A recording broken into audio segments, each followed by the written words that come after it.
Hey everyone, Jacob Wuwert from the National Sports Media Association. I'm here today with Minnesota 2022 Sportswriter of the Year, Annie Greder.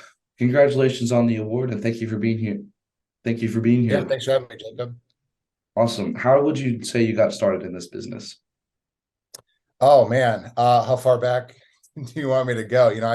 I grew up playing sports. I grew up loving sports. I grew up, reading the newspaper. So I think it was probably ingrained, really early on in my life that, I wanted to be around sports in some capacity. And then I realized my athletic ceilings, if you will, and shortfalls as a player. So I, kind of got into sports journalism, kind of in high school. I did it in college. I played a little football in college, and then kind of fully transitioned into sports writing, kind of coming out of college, and kind of have been doing it for the most part ever since. So that's coming up on 20 years now. Awesome. What do you think separates you from your peers? Oh man, I don't know if that's something that's true or not. I feel really humbled to get this honor. There's a lot of great sports reporters in this market that deserve to be in this spot. I think that I am dedicated to what I do. Given this industry, it's, as everybody knows, it's shrinking. So there's multiple teams that I have to cover, sometimes in the same day, certainly in the same season, sometimes in the same day, sometimes in the same hour. So I kind of pride myself on the fact that I'm willing to bounce around and be a utility player and cover multiple teams and find unique ways to tell stories and break news and have little nuggets and just kind of be around and be present in multiple places at the same time. So it's probably more of being a workhorse than being talented and separating myself from so many quality people in the market. Interesting. How did you get to where you are right now? Yeah.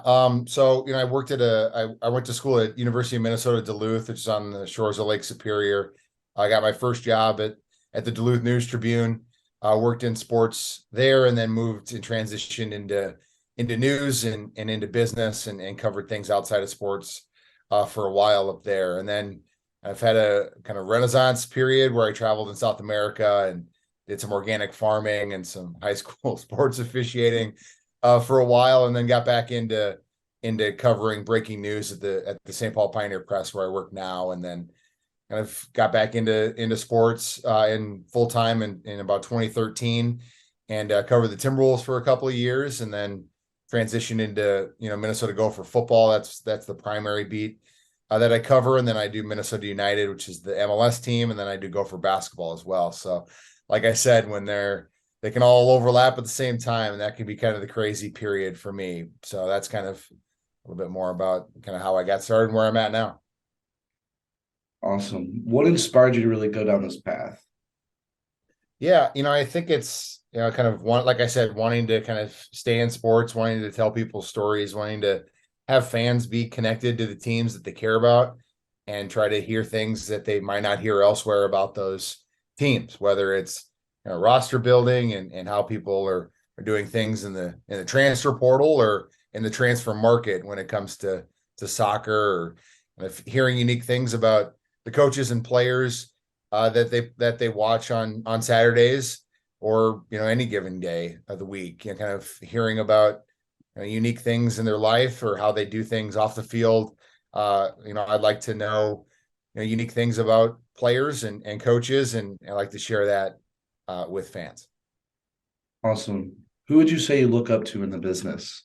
Yeah. Well, I mean, first and foremost, I think one of them is Patrick Royce, who deserves this award in his own right, and shouldn't have to share it with me. He's a legend in this business, has been doing it for decades upon decades, and he's really kind of a gold standard of storytelling that goes on in this business. There's a lot of people that do great work in this town, and at the St. Paul Pioneer Press, we're a short staff that is stretched a long way, that I feel does a really great job. So there's a lot of colleagues that I work with that cover multiple beats as well. Jace Frederick, Dane Mizutani, Betsy Helfin, John Shipley, so many people there that do a lot of work that don't get recognized. And kind of, I feel in a small way that I'm carrying the torch for them, for people that are trying to make it work with fewer resources at our paper. Awesome. Last question. What advice could you give students or people like myself who want to go into this business?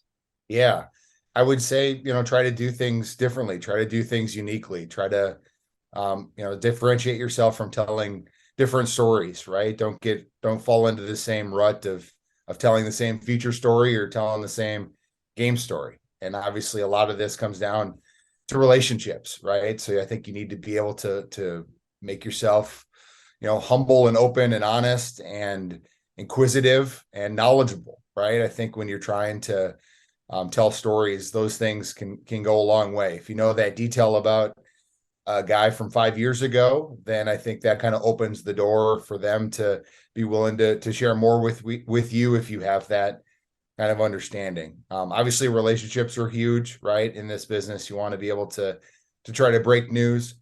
So you need to identify yourself as somebody that is authentic, somebody that can be trustworthy, somebody that can be leaned on to carry sensitive information and break it when there's an opportunity to do so. I think that's something that maybe wasn't taught as much.